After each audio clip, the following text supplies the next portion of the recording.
Fala pessoal, tudo bem? Vamos dar continuidade aqui ao nosso curso Direito Penal, parte especial. Vamos tratar de um crime novo, entrou em 2024, extrema importância. Para quem está estudando para concurso, sabe que entra um artigo novo, a chance dele cair numa prova é enorme. Porque realmente o examinador, ele vai com aquele pensamento, vamos ver se o candidato está atualizado. Beleza? Que crime que vamos tratar hoje? 2024. Vamos ver se todo mundo está atento. Está no capítulo dos crimes contra a liberdade individual, crime de bullying e cyberbullying. Olha a importância dele, que vocês sabem, foi uma luta enorme da criação desse tipo penal, porque infelizmente vocês sabem que a gente, o operador do direito, muitas das vezes temos que quebrar a cabeça para poder colocar uma tipificação. Enquanto acontecia muito desses casos, principalmente com adolescentes, a gente colocava crimes contra a honra. Cai justamente na injúria, que realmente ofende a outro adolescente, ou às vezes até os crimes de liberdade, de integridade física, uma lesão corporal, alguma coisa desse gênero, dependendo da forma agressiva que essa vítima sofra. Beleza? Então vamos, primeiramente, aqui já da redação do tipo penal. Olha o tipo penal traz. Artigo 146A. Intimidar sistematicamente. Tá? Vamos ver daqui a pouco isso aí, que isso é importante justamente para verificar a forma como ele se consuma, porque não basta realmente realizar um ato isolado. Individualmente ou em grupo, mediante violência física ou psicológica, uma ou mais pessoas de modo intencional e repetitivo, sem motivação evidente por meio de atos de intimidação, humilhação ou de discriminação de ações verbais, morais, sexuais, sociais, psicológicas, físicas, morais ou virtuais. Precedente secundário está na pena de multa somente. Olha que caso interessante. Primeira vez no nosso Código Penal que no seu precedente secundário, multa. Acontece muito isso na lei de contravenção penal. Se a conduta não constitui o crime mais grave. Então vamos tratar desse crime aqui. Primeiro que a doutrina já trouxe duas classificações de extrema importância, que é a forma direta e indireta. Repara no tipo penal, quando nós vemos aqui, diretamente quando envolve ostensivo violência ou grave ameaça. Então, muitas das vezes, o bullying ele pode se caracterizar realmente quando envolve violência, grave ameaça contra a vítima. Eu não vou colocar aqui o adolescente ou até criança, porque aí sabe que 90 e poucos por cento são essas pessoas autoras. Mas o tipo penal ele trouxe como um crime comum. Qualquer pessoa pode ser autora, qualquer pessoa pode ser vítima. Tá? Então pode acontecer até entre os adultos. O bullying existe mesmo, a gente sabe disso. E a forma indireta, que não percebe a violência, mas busca isolar a vítima com mentiras ou outras coisas desse gênero. Então aqui, às vezes não precisa ter a violência, grave ameaça, uma coisa nesse sentido. Mas só de ficar ofendendo, ficar falando mal daquela pessoa, e aí aquela pessoa começa a se retrair, ficar de canto, tá? Sem sofrer uma violência, mas é uma forma indireta também que caracteriza o bullying, tá? Eu trouxe aqui as classificações doutrinárias e vocês estão estudando bastante a parte especial. É de suma importância vocês conhecerem todas essas aqui, tá? Isso aqui, praticamente, vocês usam em todos os crimes do Código Penal. E aí, só se amoldar a classificação do tipo. Igual eu falei para vocês, é um crime comum. Qualquer pessoa pode ser autora, qualquer pessoa pode ser vítima. Aí vocês usam isso aqui para praticamente 99% dos crimes do Código Penal. Os outros, crime próprio, como por exemplo o peculato, o infanticídio, mão própria, falso testemunho, tá? Crime plurissubsistente é aquele que pode, tá, acontecer de deixar sequência de atos e admitir a forma tentada. Se ele for numa forma verbal, aí ele é um crime unissubsistente. Mas como pode ser por escrito, por meio de redes sociais, computador, então, regra geral, vamos pensar no crime plurissubsistente, mas nada óbvio ser também unissubsistente se for na forma verbal. Comissivo ou comissivo por omissão, quando o resultado deveria ter impedido pelos garantes. Lembra aquela omissão imprópria do artigo 13, parágrafo 2º? Que é o que acontece muito. Pensa numa sala de aula, os adolescentes ofendendo outro adolescente na presença do professor. E o professor se omite, não toma as devidas cautelas necessárias para impedir isso aí. Se ele vê e não toma a devida cautela, ele é omissão imprópria para ele. Ele está numa posição de garante. E não se esqueça, o posição de garante responde pelo mesmo crime. Então, se ele perceber o bullying e não tomar as devidas providências, responde pelo mesmo delito. Beleza? Essa é a ideia da omissão imprópria. Tá? Uma forma vinculada, praticada medida de violência física ou psicológica. Tá? Violência física direta, psicológica e indireta. Então, precisa dessa sequência. É um crime material, precisa do resultado naturalístico, tá? De chegar a essas situações na pessoa. Instantâneo, monossubjetivo. Cuidado com essa classificação aqui de monossubjetivo, que também é praticamente 99% dos crimes do Código Penal. Monossubjetivo é que eles podem ser praticados por uma única só pessoa. Esse é o suficiente. Caso ocorra duas ou mais pessoas ofendendo uma outra, aí surge a figura do concurso de pessoas, artigo 29 do Código Penal. Todos respondem pelo mesmo delito, teoria monista, quem são os autores, quem são os partícipes. Aí usa toda aquela classificação do 29. Mas o tipo penal não menciona a necessidade de ter mais de uma pessoa. Por isso é um crime monossubjetivo. Tá? É um crime doloso. Vocês sabem que na classificação doutrinária, no silêncio da lei, pune somente na forma dolosa.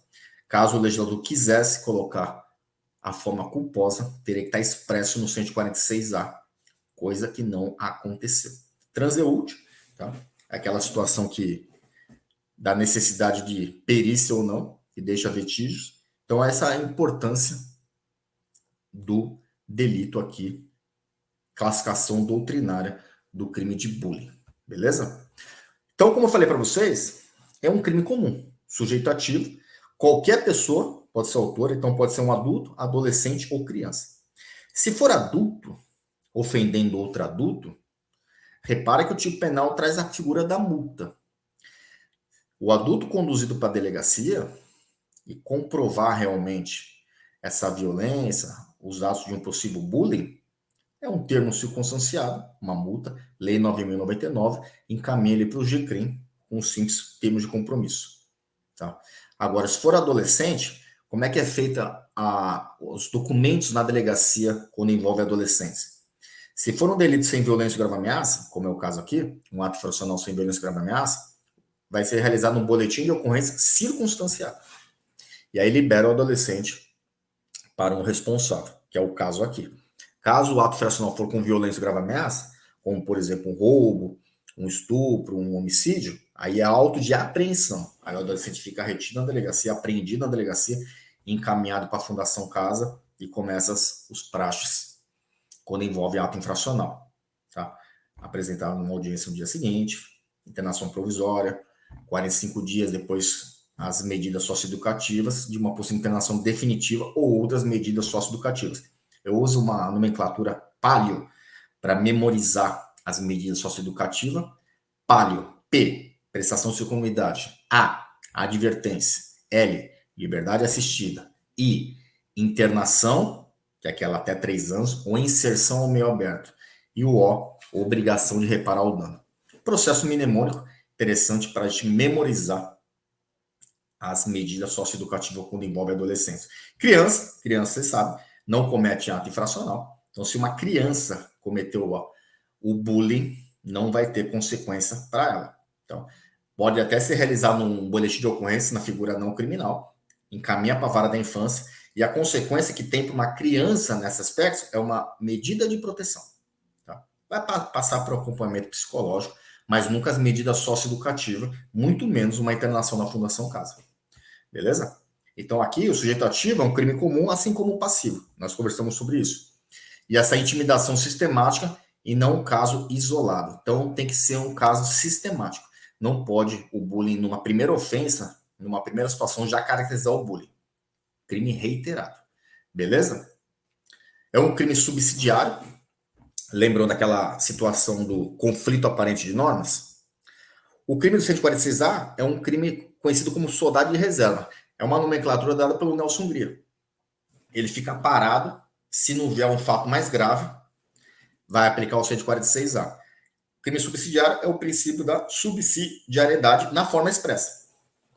Temos subsidiariedade expressa ou tácita. Expressa quando o próprio tipo penal está escrito, se o fato não constitui crime mais grave. Se não tiver escrito nada, como por exemplo o roubo, subtrair coisa telemóvel para si ou para outra. Furto. Não está escrito se o fato não constitui crime mais grave. Agora, se usar de violência, vira o crime de roubo, deixa de existir o furto. Subsidiária implícita. Beleza? Aqui é a forma expressa. Tá? Então, usa o caso específico do princípio da subsidiariedade. Tá?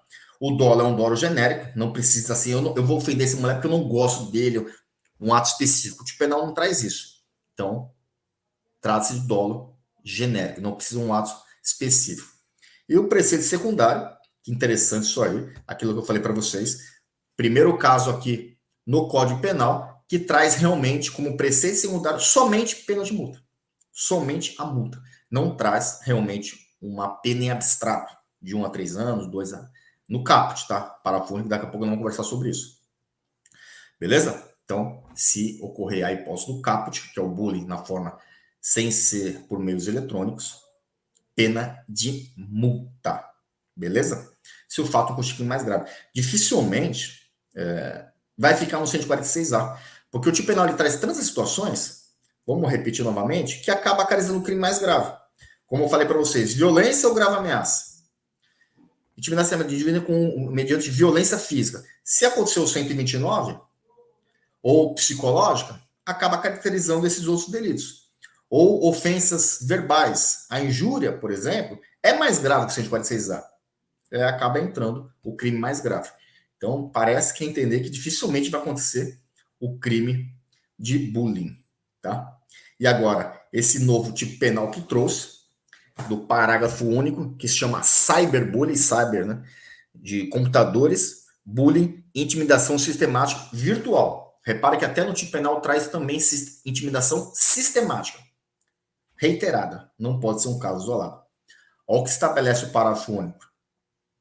Se a conduta é realizada por meio de rede de computadores, rede social, aplicativos, jogos online, ou por qualquer outro meio ou ambiente digital que transmitida em tempo real, reclusão de 2 a 4 anos. Olha agora aqui o seu preceito secundário. Não traz mais a figura da multa somente, e sim agora de um preceito secundário com pena em abstrato de 2 a 4 anos.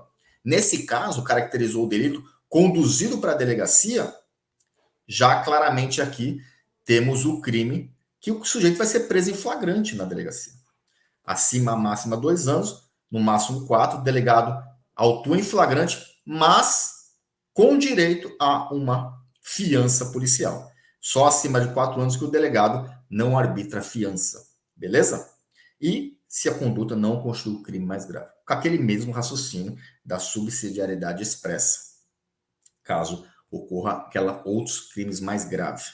Beleza? Então, é um tipo penal só, o 146A, que tem o caput e o parágrafo único. O caput é o bullying tradicional, que é situações da vida cotidiana, e se for por meio de computadores, tem que aplicar o parágrafo único. Qual que é a ação penal aqui? A ação penal, uma dica que eu dou para vocês, é o seguinte: é o mesmo raciocínio do crime doloso e crime culposo. Tá? Para quem está numa situação de estudar ainda muito processo penal. No silêncio da lei, a ação penal é pública e incondicionada.